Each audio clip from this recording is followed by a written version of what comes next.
केदार शिंदे. झापूक झुपूक हा जिओ स्टुडिओज आणि केदार शिंदे प्रॉडक्शन्स निर्मित सिनेमा 25 एप्रिलला तुमच्यासमोर सादर होतोय आणि मी माझ्या यंग टीम बरोबर आहे. इंद्रनील कामत, जुई भागवत, हेमंत फरांदे, सुपर आमचा टॉपचा किंग सूरज चव्हाण हाही तुमच्या भेटीला येईलच थोड्या वेळामध्ये. सिनेमा हा फॅमिली एंटरटेनमेंट आहे. आजपर्यंत मी ज्या ज्या कलाकृती केल्या त्याला भरघोस यश हे रसिक प्रेक्षकांनी दिलेलं आहे आणि मला खात्री आहे की खूप मनापासून कष्ट घेतलेल्या गोष्टी, सिन्सिअरली केलेल्या गोष्टी या लोकांना आवडतात. नवीन काहीतरी घडतंय हे लोकांना आवडतं. तर हे नाविन्य या फिल्ममध्ये तुम्हाला अगदी पोस्टरपासूनच दिसतंय, टीझरमध्ये दिसलंच आणि ट्रेलरमध्ये पण दिसलंच.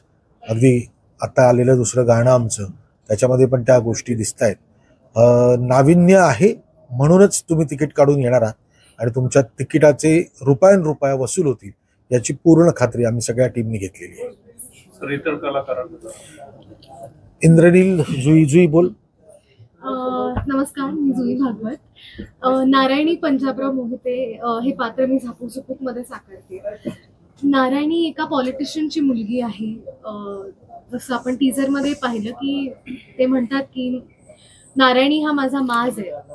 सो कुठेतरी खूप प्रेम आहे मुलीवर आणि तीच सगळ्याचो अशा सगळ्या ह्याच्यामध्ये ती शिक्षिकाही आहे. सो तिचे काही वेगळे विचार आहेत वडिलांपेक्षा. असं हे कॅरेक्टर म्हणून तुमच्या समोर येणार आहे. पण त्यामध्येही आता काहीतरी लव्ह स्टोरी आहे. आज सर म्हणाले तसं गाणं आलंय, त्यांनी पण खूप क्युरिओसिटी जनरेट झाली असणार. सूरज बरोबरचं एक वेगळं बॉन्ड आहे जे तुम्हाला बघायला मिळेल चित्रपटात. आणि सर म्हणाले तसं खूप मेहनतीने, खूप पॅशनेटली आणि सगळ्याच टीमने एक वेगळं काहीतरी तुमच्या समोर घेऊन यायचा प्रयत्न केला, जो आम्हाला खूप खात्री आहे की तुम्हा प्रेक्षकांना प्रचंड आवडणार आहे. एक एंटरटेनमेंट पॅकेज आम्ही घेऊन आलोय, ज्यात एक ब्लॉकबस्टर सिनेमा होण्यासाठी ज्या ज्या गोष्टी लागतात, मग तुम्हाला हा चित्रपट हसवणार आहे, रडवणार आहे, खूप ड्रामा आहे, कॉमेडी आहे, खूप सुंदर गाणी आहेत जी केदार सरांच्या चित्रपटात असतातच नेहमी. तर असं सगळं पॅकेज घेऊन आम्ही येतोय. तर 25 एप्रिल पासून आमचा चित्रपट रिलीज होतोय. तर सगळ्यांना हेच आव्हान आहे की नक्की बघा झापूक झुपूक, एकदा येऊन बघा. आणि सर म्हणाले तसं तिकिटाचे पैसे वसूल होणारच आहेत तुमचे. सो हॅलो, मी शेखर हे कॅरेक्टर प्ले करतोय मूवीमध्ये आणि ॲक्टर म्हणून ज्या ज्या गोष्टी केल्या पाहिजेत, ज्या करण्याची इच्छा एका ॲक्टरला असते, त्या सगळ्या गोष्टी मला या फिल्ममध्ये करायला मिळालेल्या आहेत. शेखर हा आर्टिस्ट आहे. तो स्केच काढतो, तो छान पेंटिंग्स काढतो, पोर्ट्रेट्स काढतो आणि तुम्ही ट्रेलरमध्ये पाहिलंच असेल की तो सूरजचा जिगरी मित्र आहे. आणि ट्रेलरमध्ये असंही दाखवलंय की तो सूरजकडे पत्र मागायला येतो. तर ती पत्र तो का देतोय, कशासाठी लिहितोय, हे जर तुम्हाला पाहायचं असेल तर तुम्हाला त्यासाठी चित्रपटच पाहावा लागेल.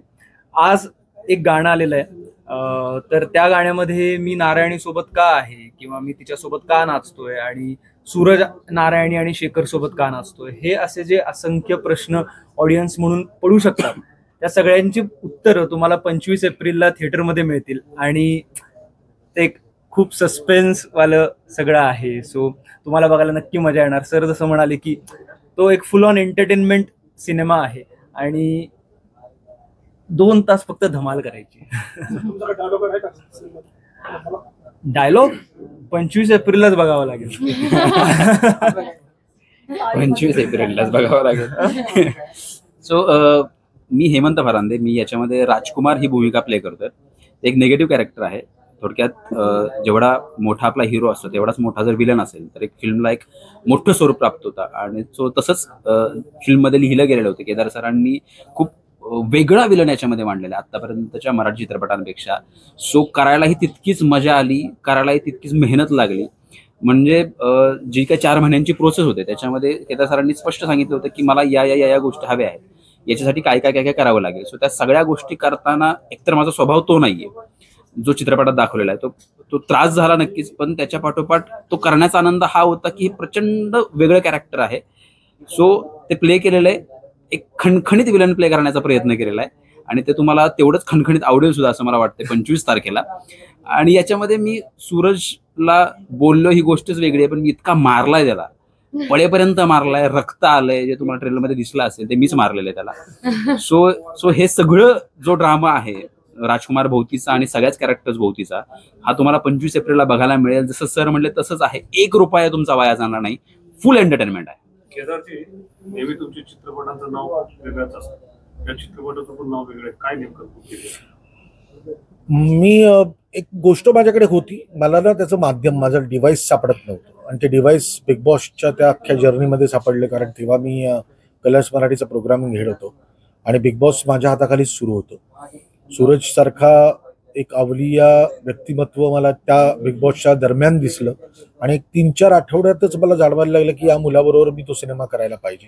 आणि 70 दिवसाच्या त्या अख्ख्या सीझनमध्ये सूरजनी इतका वेळ ते झापूक म्हटलंय की ते प्रेक्षकांपर्यंत आपसूक पोचलेलं आहे. आमचा प्रॉब्लेम काय होतो, आम्ही एखाद्या सिनेमाला नाव ठेवलं तर लोकांपर्यंत ते पोचेपर्यंत प्रमोशनचा अर्धा वेळ गेलेला असतो आणि मग ती तारीख पोचेपर्यंत त्याच्या पुढचा अर्धा दिवस गेलेला असतो. तर आता कसं होतं, आम्ही कुठेही गेल्यानंतर झापूक म्हटलं तर अरे सूरज चव्हाण, किंवा सूरज चव्हाण म्हटलं तर अरे झापूक, इतकं दोघांचं समीकरण झालेलं आहे.